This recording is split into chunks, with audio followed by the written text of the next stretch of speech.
Wherever you are, good morning, good afternoon, good evening. I have finally got around to making my first YouTube video of me living in Japan. Yay! Okay, so let's just jump into it. The first month living in Japan was very hectic. Of course, I'm moving to a new country, so I have to get used to a lot of new things that I wasn't worried about.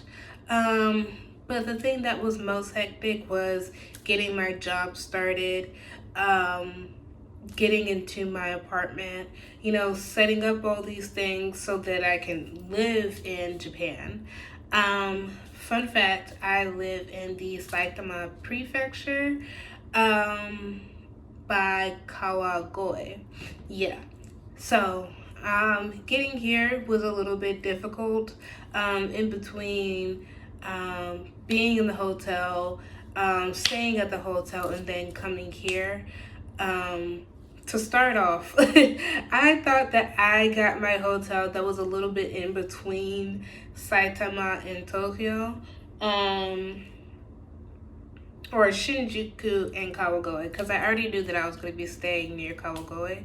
I thought it was going to be like in between, but it was closer to Tokyo or Shinjuku and nowhere near Kawagoe, which made the trip to Kawagoe worse than what it needed to be.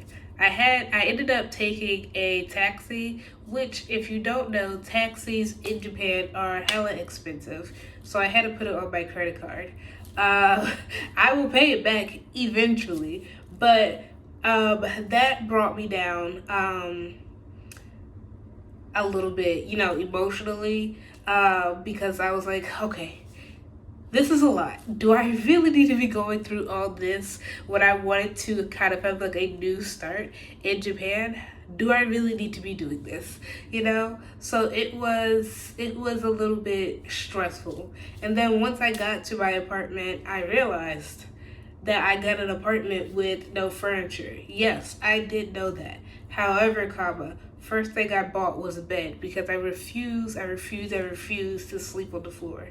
That was the first thing I got. After that, it got a little bit less hectic. I kind of got my bearings, I got myself together, and each day, more and more each day, it just everything kind of just calmed down. So that is that is the first, let's just say the first couple of weeks of living in Japan, not the first month. After that, I started, exploring my area, exploring Kawagoe, which, fun fact, Kawagoe is also known as Little Kyoto, which surprisingly enough, I want to live in Kyoto. So hopefully this will give me like some groundwork of living in Kyoto. It ain't gonna give me like the whole thing, but it'll give me enough. So with exploring Kawagoe, I realized that there are a lot of classes here for kimono dressing. And if you know, I do costume design and I'm very, very interested in historical costuming. So I thought it would be best to get into or to look at kimono and kimono dressing. They also have kimono making, but I think I'm going to wait till I learn a little bit more Japanese before I get into kimono making, because I do want to try that. But yeah, I think we're gonna start off with kimono dressing first. There are a ton of like kimono rental places you can go to, but I believe in my area there are only like 2 kimono classes. One is Habuki Gakuin, Kimono Gakuin, and oh, for the life of me, I cannot remember the second one because it has a longer name. And I did sign up for both for like a trial for the kimono dressing. So hopefully I can record and show you guys the process of that, which I'm very excited for because I really want to get into kimono and kimono dressing and see where that takes me. Hopefully it takes me somewhere fun. So when it comes to working at Nova, while I have heard of its past, or I've heard of reviews of working with Nova, as of right now where I am doing fine. Now I haven't gotten my paycheck yet because apparently you get paid once a month on I think we get paid on it's somewhere next week, but yeah. You get paid once a month towards the end of the month, and I can't remember which day it is. However, with that being said, I don't mind working there. However, that is just from the 1 month experience. Of course, it may change or it may not change as I am working there. But with that being said, I do not think I want to stay there for a long time. I might just stay there for a year, and depending on my level of Japanese and what I could get my hands into, I may change to something different. If I can, I would love to do kimono as a job, but I do know like the pay for kimono and kimono dressing isn't that great, so we'll see what happens. As of right now, working at Nova, it's very repetitive because you are teaching people how to speak English. And that is not the issue because I have, taught people how to skate. So even I am used to the repetition of things, but I just feel like moving to Japan, I don't really want to sit and do the same thing and repeat the same thing. I want to have a little bit more experience. Experience while living in Japan. So I'm thinking of looking for another job within the coming year and seeing where that can take me. And yeah, on the topic of what I am going to do next. Yeah, because I heard that Nova, sometimes they're not good with, one, they're not good with pay, or they're not good with, the people that they hire, which is why it's not hard for them, which is why it's hard for them to, keep people and this, that, and the third. I haven't experienced much of that yet. I am the type of person to jump ship if it is to happen or if it is to arise. However, I don't wish that it would be that way, and I don't think it will be that way. But in the case that it does happen, I am definitely prepared to jump ship and look for another job. However, yeah, I do want to try and look for something a little bit more fun, but we will see what happens. So, what am I going to be doing while I'm here living in Japan? Of course, I'm going to continue doing cosplay. I currently am having some of my stuff shipped over because it's still at home, but I have a couple of cosplays that I'm envisioning that I want to produce. I just need to figure out how I'm going to do it now with living in Japan, because before, I can go to the fabric store or I can buy it online and, it will come in like a week or two, or I will already have it with me with buying it at the store.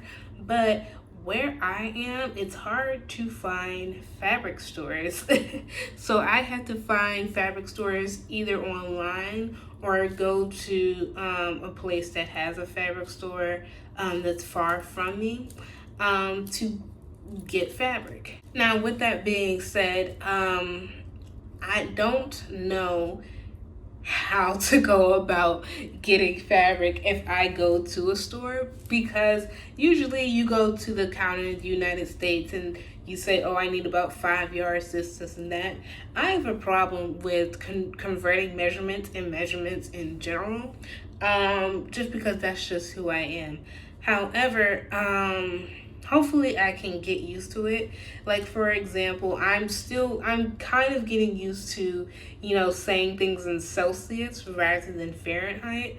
So hopefully I can get used to figuring out the measurements for yards. I think it's meters, but the measurements for yards for fabric. But yeah, I do have a couple of cosplays lined up that I want to do. I know I have one that is going to take a while to get done, so that's going to be kind of like a monthly update kind of thing, the same way I would do for me living in Japan. And then I have a couple of just like small ones that I'll do here and there.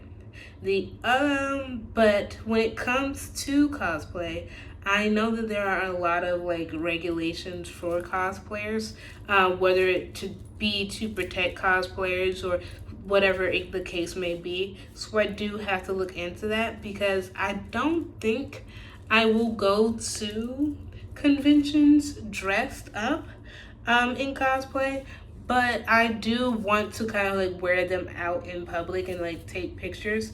So we will see what happens. And when it comes to my Japanese, I have to study, because here's the thing.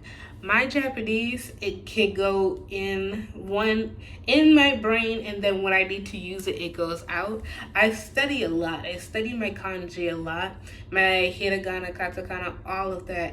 I know certain phrases, but then when I have to say it, it escapes. And my focus now is retaining and remembering phrases, words, this, that, and the third, because it's so easy for me to forget what I need to say, or it's so easy for me to not understand what people are saying. And then I tell them, oh, well, can we translate it? And they translate it. I'm like, oh, I know what that means. So my goal for next month, in October, is to, my goal for next month, I believe it's going to be in October, is to retain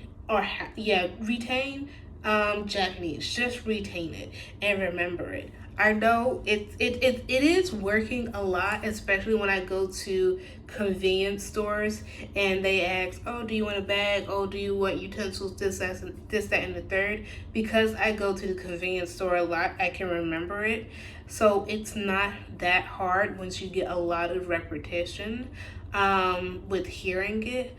But trying to say it is going to be even more hard, because of the fact that I don't talk to people. That's just me. I don't talk to people. And I do kind of want to get into like a Japanese conversation school, just so that I can work on my conversation. But I don't know yet, because like I said, I don't talk to people, so I don't know what I want to do in that aspect. But I am still, going through my kanji. I am still going through with like listening practice on YouTube and things of that nature to help me with my Japanese. So hopefully by next video I can have a little bit more knowledge of Japanese and give you guys hopefully some more insight on my Japanese as well. Okay, yeah.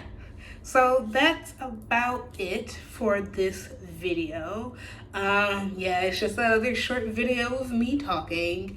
But hopefully next video I will show you guys my kimono classes, as well as just the area around me. I know October is going to be filled with not only my birthday, but with fall festivals.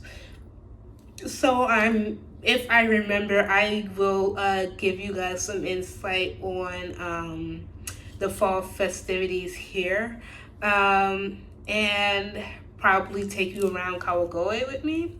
But we will see what happens. Until then, I will see you guys later. Bye.